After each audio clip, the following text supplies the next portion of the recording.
Hey everybody, I hope you all are doing well and welcome back to Michael's Matters. And seeing as though we are rounding the bend on the month of March, that means it is time for us to do our monthly Social Security benefits payout dates for the month of March. This time around, we are going to be covering when benefits for folks on Social Security programs. So that could be Social Security Retirement, which of course is the largest group of folks, but also Social Security Disability SSDI, Supplemental Security SSI, survivors, spousal benefits, and really all the other iterations of the Social Security program.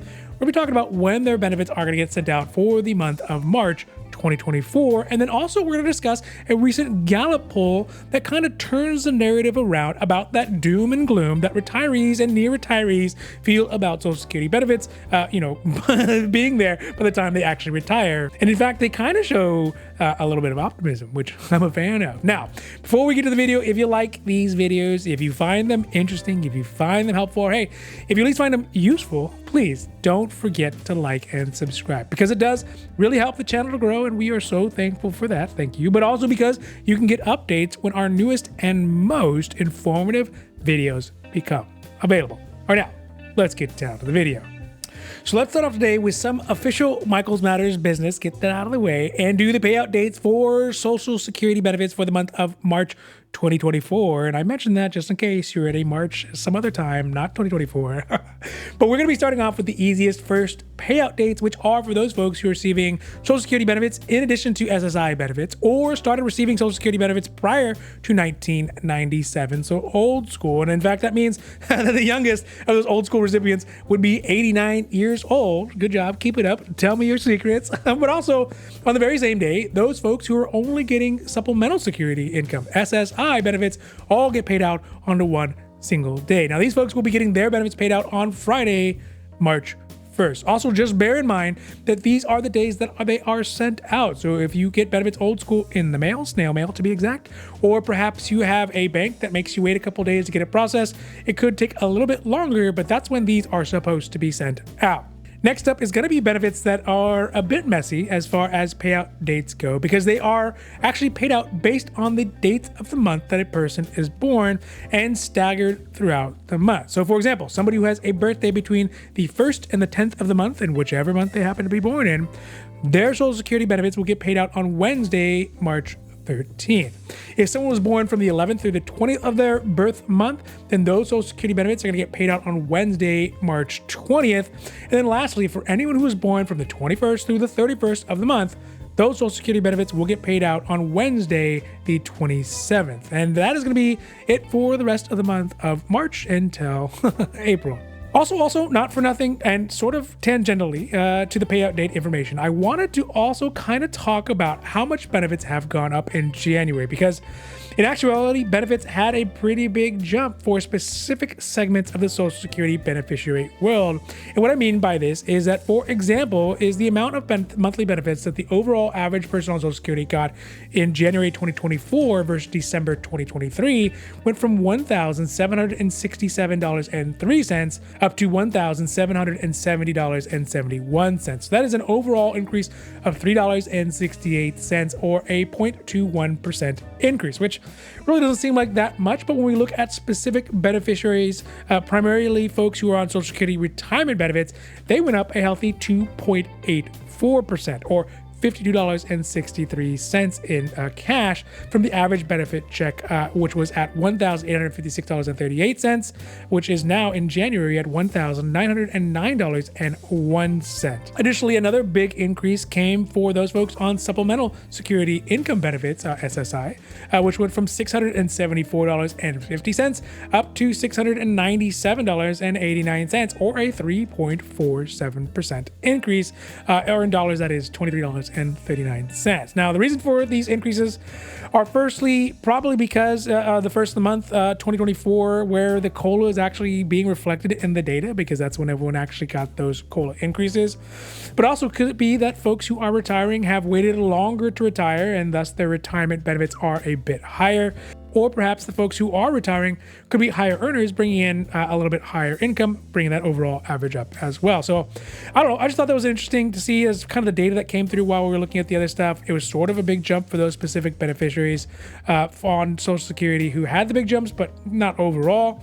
But I think it'll be very interesting to follow this throughout the year and see where that progress goes by the time we get to next December. Now, last up for today, and perhaps related, now that I think about it, a recent poll out from Gallup shows that Americans' perspectives about Social Security, primarily its stability and its longevity, isn't really as bad as a lot of the news articles seem to suggest. So first things first, what the study found was that out of a group of non-retirees that were surveyed by Gallup, they found that 50% of those surveyed expected to receive Social Security benefits when they retire, which is pretty good if you are a glass half full kind of guy, which I am.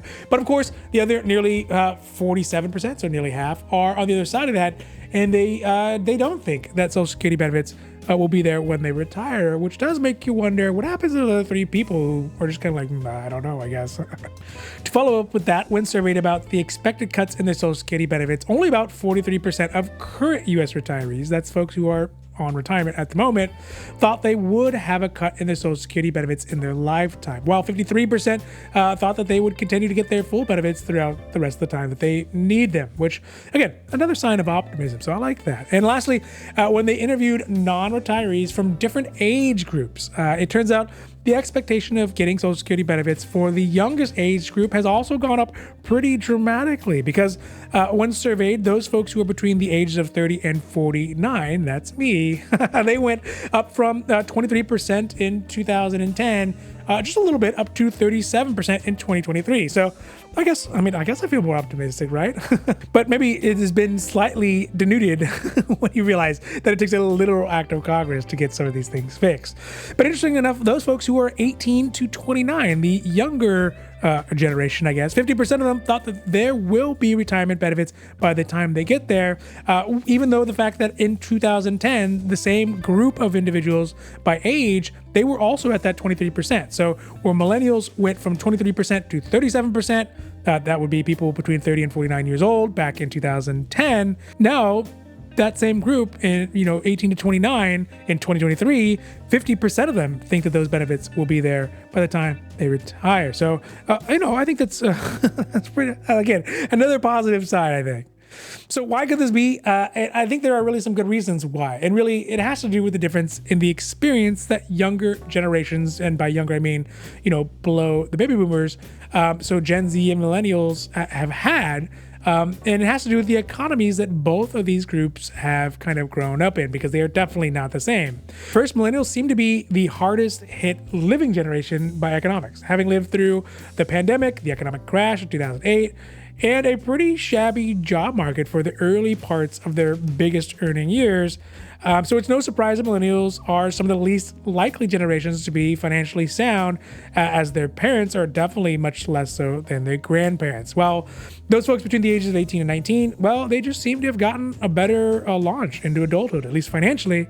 And it's reflected here when they are extrapolating their financial trajectory. That 50% think that Social Security will be there, while the millennials are only at 37% is positive about it. So overall, I think that's good that at least there is some positivity in the U.S., especially about the economy and, expectations or retirement, because it's not the same in the rest of the developed world, where in places like the UK or Europe are facing pretty severe economic downturns and even recessions and even, similar defaults on their pensionary systems. But the U.S., here we are, still trucking along, at least economically, until those things change. And we all know they can change in a heartbeat.